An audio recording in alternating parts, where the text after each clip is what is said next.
ഇന്നത്തെ എപ്പിസോഡിൽ ഒരുപാട് ഇമോഷണലും രസകരവുമായ രംഗങ്ങളാണ് കാണാൻ കഴിഞ്ഞത്.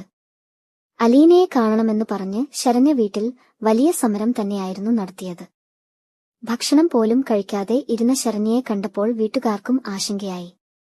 ആദ്യം എല്ലാവർക്കും അലീനയുടെ വീട്ടിലേക്ക് പോകാൻ മടി തോന്നിയെങ്കിലും ഒടുവിൽ ശരണ്യയുടെ പിടിവാശിക്ക് മുന്നിൽ എല്ലാവരും വഴങ്ങുകയായിരുന്നു.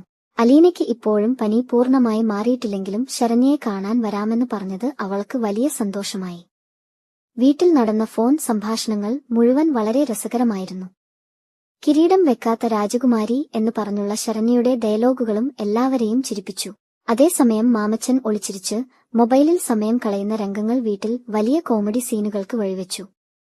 ഗ്രേസമ്മയും മറ്റുള്ളവരും ചേർന്ന് മാമച്ചനെ അന്വേഷിക്കുന്ന രംഗങ്ങൾ പ്രേക്ഷകരെ ചിരിപ്പിക്കുന്നതായിരുന്നു.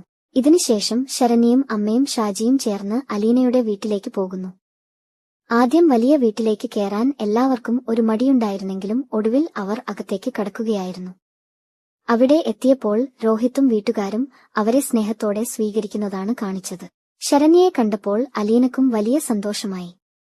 രോഹിത്തിന്റെ ജീവിതം തിരികെ ലഭിക്കാൻ കാരണം ശരണ്യ കോടതിയിൽ പറഞ്ഞ സത്യമാണെന്ന് ബാലചന്ദ്രൻ തുറന്നു പറയുന്ന രംഗം വളരെ വികാരഭരിതമായിരുന്നു.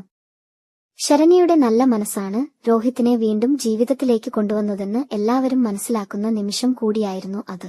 ഇമോഷനും കോമഡിയും കുടുംബസ്നേഹവും ഒക്കെ ചേർന്ന മനോഹരമായ ഒരു എപ്പിസോഡായിരുന്നു ഇന്നത്തേത്. വരാനിരിക്കുന്ന ഭാഗങ്ങളിൽ ഇനിയും വലിയ ട്വിസ്റ്റുകൾ ഉണ്ടാകുമെന്ന സൂചനയും ഈ എപ്പിസോഡ് നൽകുന്നുണ്ട്.